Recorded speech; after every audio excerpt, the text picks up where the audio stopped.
संसद के अंदर भाई साहब आपकी गलती है, आप देश के लोगों की गलती है।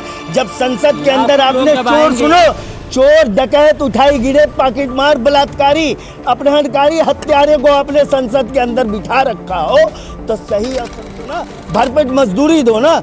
500 रुपए में गधे की तरह मजदूरी करा रहे हो उससे, और 1000 रुपए उसका घर का खर्चा है, उसके बाल बच्चे कहाँ से पलेंगे भाई? बिल्कुल खामोश है। सरकार को क्या घमंड हो गया यार? भारत सरकार है, देश की सरकार है।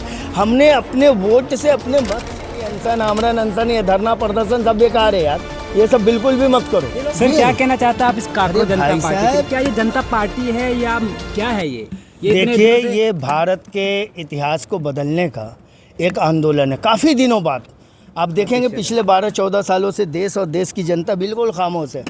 सरकार चाहे उन पे जितना भी अन्याय करे, सरकार उनके साथ जितना भी नाजायज काम करे, लेकिन आज जनता बिल्कुल चुप।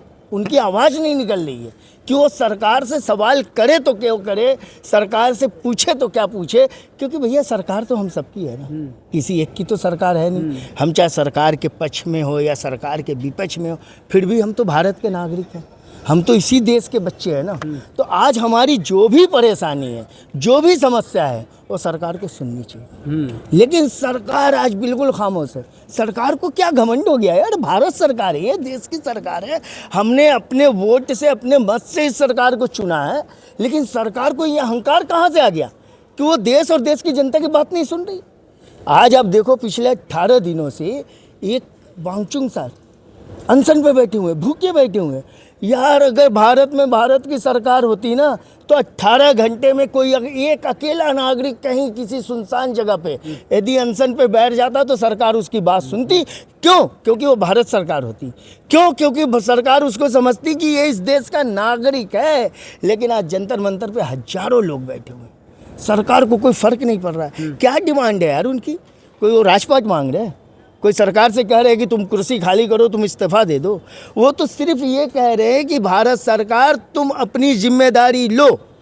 जिस नाकामी की वजह से शिक्षा मंत्री के जो 20 बच्चों ने आत्महत्या की, जो इतना बड़ा देश के अंदर क्राइसिस हुआ, 22 लाख छात्रों को दोबारा नीट की परीक्षा देनी पड़ी, तो वो क्या मांग रहे हैं? वो तो कह रहे हैं कि इन 20 बच्चों का जिनकी यहाँ से आवाज उन तक नहीं पहुँच रही है, नहीं पहुँच, ये तमाम लोग उठकर धर्मेंद्र प्रधान के कार्यालय के बाहर बैठ जाए। देखो भाई, हम अहिंसा करना नहीं चाहते, हम हिंसा करना नहीं चाहते। हम अहिंसावादी लोग हैं, गांधीवादी लोग हैं। हम अपनी आहुति दे सकते हैं, लेकिन किसी को जो है हम नुकसान नहीं पहुंचा सकते। चंद्रशेखर आजाद ने क्या कहा आज? देखो भाई, वो लोग चाहे जो कहो, मैं तो सिर्फ ये कह रहा हूँ ना कि इस गूंगी बहरी सरकार के आगे अनशन आमरण अनशन ये धरना प्रदर्शन सब बेकार है यार। ये सब बिल्कुल भी मत करो। ये लोग कर क्यों रहे? सोना वांगचुक 20 दिन ये इसलिए कर रहे हैं कि हम भारत के लोग हैं, हमारे भारत की जो संस्कृति, हमारे भारत की जो सभ्यता, हमारे भारत की जो मर्यादा है, और हमें गांधी जी ने जो रास्ता दिखाया अहिंसा का, आंदोलन का, वो उस रास्ते पे चलते हुए हम सरकार तक अपनी बात पहुंचा रहे कि सरकार हमारी बात सुने, लेकिन सरकार सुनने को राजी नहीं है। तो बताइए ना, इस हालत में क्या करेंगे? सरकार सुन नहीं रही, एक तरफ आप कह रहे हिंसा का रास्ता नहीं अपनाएंगे, बताइए तो। ये बताइए, कुछ ऐसे विपक्ष नेता हैं जो अपने पार्टी का मुद्दा यहाँ पे रख रहे हैं, देखिए अपने पार्टियों को चमका रहे हैं। देखिए को क्या कहेंगे? देखिए, पार्टियों का मुद्दा अलग है, लेकिन जो सुनो, पार्टी का क्या मुद्दा, पार्टी का क्या मुद्दा, पार्टी के लोग अपना पार्टी का मुद्दा यही है कि जो देश के अंदर कोई भी विपक्ष का नेता हो, जो देश के अंदर समस्याएं हैं, जो देश के अंदर परेशानी है, जो देश के अंदर जनता की जो समस्या है, उन समस्याओं को तो उठा रहे हैं वो। तो नेताओं ने इससे पहले आवाज क्यों नहीं उठाई? देखो मेरे भाई, नेता जगह जगह लोग, सुनो मेरी बात, नेता जगह जगह आवाज उठा रही। आज देश के अंदर जितने भी रजिस्टर्ड नेता हैं, पार्टियां हैं, जो राजनीतिक पार्टियां हैं, उन सभी को तो भारतीय जनता पार्टी ने बदनाम कर दिया। ये बताइए, किसी भी राजनीतिक दल को आप बताइए जिसे भारतीय जनता पार्टी ने बदनाम न किया हो। कितनी ऐसी छोटी राजनीतिक पार्टियां हैं जिनको भारतीय जनता पार्टी सीधे सीधे खा गई, निगल गई, यानी वो पार्टी ही देश के अंदर ख़त्म हो गई। आम आदमी पार्टी लो ख़त्म, टीएमसी लो ख़त्म, शिवसेना लो ख़त्म, और ये आपका ये एनसीपी लो ख़त्म। अरे देश की कितनी ऐसी पार्टियां हैं जिसको इन्होंने ख़त्म कर दिया, वो पार्टी वजूद में है ही नहीं। आज भारत के अंदर सिर्फ 2 पार्टियां अभी वजूद में है, एक कांग्रेस, एक समाजवादी पार्टी। बाकी सारी पार्टियां तो ख़त्म हो गई। तो कांग्रेस को इतना बदनाम कर दिया, समाजवादी पार्टी को जब आप नमाजवादी पार्टी करोगे, धर्म जाति पे ले आओगे, तो उन पार्टियों की अहमियत इज्जत कहाँ रह पाएगी भाई। तो देश के अंदर से तो आज विपक्ष खत्म हो गया। तो जब देश के अंदर आपने विपक्ष को ख़त्म कर दिया, जब देश के अंदर विपक्ष है ही नहीं, और आप कहते हो मैं भारत सरकार हूँ, और मैं कहता हूँ ना ना ना ना, आप भारत सरकार ना हो, आप तो चक्रवर्ती सम्राट महाराज धीराज हो, क्योंकि आपको सिर्फ चुनाव जीतना है। प्रत्येक देश के प्रत्येक राज्य में आपने अपनी सरकार बनानी है, चाहे जैसे भी बनानी हो, चाहे जिसको भी आप हाईजैक कर लो, सुप्रीम कोर्ट हो, चुनाव आयोग हो, ईडी हो, सीबीआई हो, जिसको भी आप लगा दो, आपने सिर्फ राज्यों में अपना झंडा फहराना है। जनता और जनता के लिए तो आपको कोई काम करना नहीं है। आप तो चक्रवर्ती महाराज धीराज सम्राट बन चुके हो, आप भारत के प्रधानमंत्री थोड़ी हो। भारत के प्रधानमंत्री यदि आप प्रधानमंत्री कौन है फिर? भारत के प्रधानमंत्री यदि होता तो भारत की नागरिकों की समस्याओं को समझता। आज आप देखो जो भारत के प्रधानमंत्री पद के कुर्सी पे बैठे हुए हैं, वो भारत के प्रधानमंत्री पद की कुर्सी की गरिमा को भी वो खत्म कर रहे हैं, वो गरिमा जो मान्यता है उसको भी खत्म कर रहे हैं। प्रधानमंत्री है तभी ना देश पे। अरे वो प्रधानमंत्री नहीं है भैया, चक्रवर्ती सम्राट महाराज धीराज है। अरे प्रधानमंत्री होता तो कोई एक नागरिक, भारत का नागरिक यदि समस्या से ग्रसित होता, कोई उसकी समस्या होती किसी देश के नागरिक की, तो प्रधानमंत्री उसकी सुध लेता कि भाई ये नागरिक परेशान है। आज हजारों लोग जंतर मंतर पे बैठे हुए, बोलो सरकार की तरफ से कोई आया उनसे मिलने, सुनने, बात करने, क्या है तो उसको क्या कहोगे आप?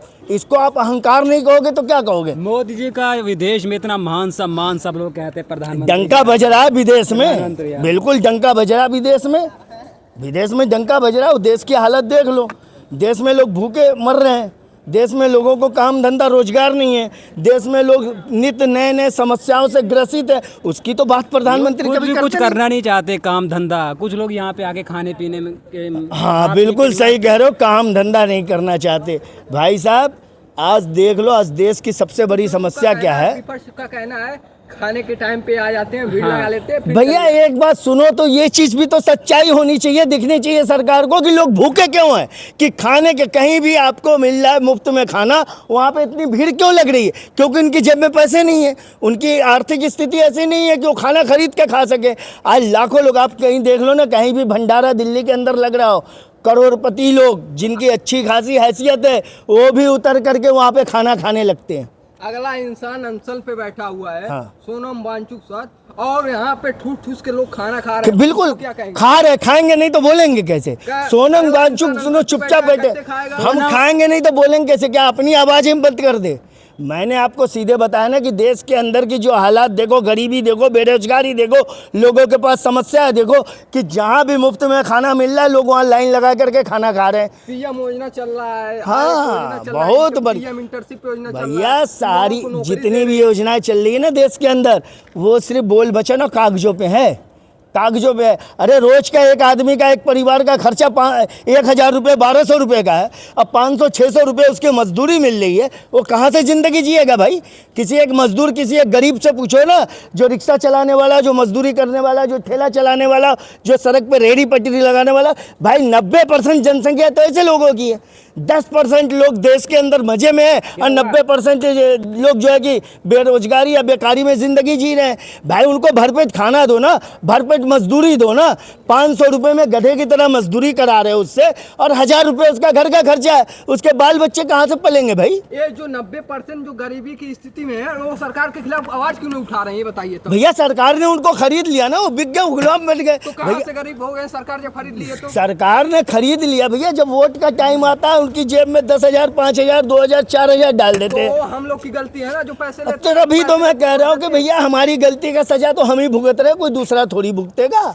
ये बताओ हम लोग गलती क्यों करते हैं? अरे हम सरकार थोड़ी चुनते हैं। अच्छा ये बताइए, हम तो महाराज धीराज को चुन रहे हैं, सरकार थोड़ी चुन रहे हैं हम। ये बताइए, ये बता सरकार 20 जुलाई को क्या प्लान है यहाँ पे? क्या? 20 जुलाई को संसद जाने के लिए बोल रहे हैं। देखो भैया, किसी हाल में आप ये जंतर मंतर आगे क्रॉस नहीं कर पाओगे। ये सरकार क्रॉस ही नहीं, आप संसद भूल जाओ कि संसद पहुंच जाओगे। रावण बोल रहे हैं संसद, आप कैसे कह रहे हैं? बोलने को तो हम कुछ भी बोल दे, लेकिन ये सरकार जो है ना, आपको 4 कदम आगे नहीं जाने देगी, वहीं के वहीं पे उखाड़ के रख देगी। अब चाहे जितना भी बोलो, अब संसद तक क्या पहुंचोगे? जब संसद के अंदर भाई साहब आपकी गलती है, आप देश के लोगों की गलती है। जब संसद के अंदर लाखों आपने लोग जब चोर, आएंगे। सुनो, चोर डकैत उठाई गिरे पाकिट मार बलात्कारी अपहरणकारी हत्यारे को आपने संसद के अंदर बिठा रखा हो, तो सही और सच्चे आदमी आपको कहाँ से मिलेंगे? वो आपको संसद तक पहुँचने देंगे? वो चोर डकैत जो संसद के अंदर बैठे हुए हैं, जिनके ऊपर 50 लाखों मुकदमे चल रहे हैं, और वो जो है कि चुनाव जिता करके आप उनको संसद का माननीय बना देते हो, वो आपकी बात सुनेंगे? इन चोरों से आप विश्वास कर रहे हो, ये डकैतों से, इन बलात्कारियों से, इन अपराधियों से। अरे कितने सांसद ऐसे हैं जिनके ऊपर आपराधिक मुकदमे न जाने कितने दर्ज हैं, यहाँ कितने बड़े-बड़े सजा याफ्ता लोग आ रही हैं जो कह रही संसद में बैठे हुए तक हैं। कूच मचा देंगे दिल्ली को, एक कुछ नहीं कर पाएंगे। आप लिख लो, मैं गारंटी दे रहा हूँ, ये जंतर मंतर की बाउंड्री से जो है ना आगे नहीं जा पाएंगे। लाखों लोग आ रहे हैं, करोड़ों लोग अरे आएंगे। मेरे भाई, लाखों आ जाओ, करोड़ों आ जाओ, या तो उस दिन ये धरना ही सरकार समाप्त कर देगी, या तो उस दिन जो है ना ये जंतर मंतर से 4 कदम आगे नहीं जा पाएंगे। ये गारंटी है मेरी। आप चाहे जितना चिल्ला सारा धरना खराब कर देगी, मतलब खत्म कर देगी। ये पहलवानों को कैसे उठाया था? पहलवान जो हमारी महिला पहलवान बैठी हुई थी, आप लोगों ने नहीं देखा? 15 लोग थे ना। 10-15 लोग भैया, पूरा दिल्ली था, पूरा देश था उनके साथ। वो तो 10-15 लोग जो बैठे हुए थे, जिस तरीके से उनको उठाया रातों रात, ये क्या है? ये कौन सी खेत की मूली है? आपको क्या लगता है इस पे मिलेगा नहीं मिलेगा? यानी सर- ये कोई खेत की मूड़ी नहीं है। कोई खेत की मूल्य नहीं, इनको कौन सुन रहा है? जब आपने सरकार ही ऐसा चुना है, जब आपने सरकार ही अपराधियों की चुनी है, अराजक तत्वों की सुनी है, तो आपके कहाँ से सुनेगा भाई? आप सरकार चुनो ना, अच्छे लोगों को सरकार में लाओ। अच्छा ये बताइए कि अब कौन है अच्छा, कौन है अच्छा आपके हिसाब से? हाँ? इस्तीफा मिलेगा नहीं मिलेगा? ना ना भैया, आप नाक रगड़ लो। तो सोनम वांगचुक बोलेंगे तो इस्तीफा नहीं मिलेगा तो भूख उनका हड़ताल यार करेंगे वो। मौत भूख हो जाती है हड़ताल तो इनको क्या खत्म ही जनता करना क्या- पड़ेगा, इनका भूख हड़ताल क्या खत्म ही जनता करवाना चाहती है पड़ेगा, उनकी मौत हो जाए? क्योंकि ये लड़ाई आप जो है ना अहिंसक गांधीवादी तरीके से नहीं जीत पाओगे। कैसे वो जमाना गया। अब कौन अरे सा भाई तरीका? साहब आप सुनो, वो ज़माना गया। आपको जनता के बीच में जाना पड़ेगा, जनता के बीच में सरकार की नाकामियों को पहुंचाना पड़ेगा, जनता को जागरूक करना पड़ेगा, जनता को समझाना पड़ेगा कि तुम वोट पैसे लेकर मत दो, क्योंकि तुम्हारी नागरिक मर्यादाएं, तुम्हारे नागरिक अधिकार, जैसे ही तुम पैसे लेकर के वोट देते हो ना, तुम्हारे नागरिक अधिकार वहीं ख़त्म हो जाते हैं, तुम वहाँ से गुलाम बन जाते हो, तुम नागरिक रहते ही नहीं। तो इसलिए जनता के बीच जो है आपको जाना पड़ेगा, जनता के बीच आपको समर्थन लेना पड़ेगा, और इस सरकार को ही उखाड़ फेंकने की कोशिश करनी पड़ेगी। सरकार आपकी नहीं सुनेगी, ये मेरी गारंटी। धन्यवाद।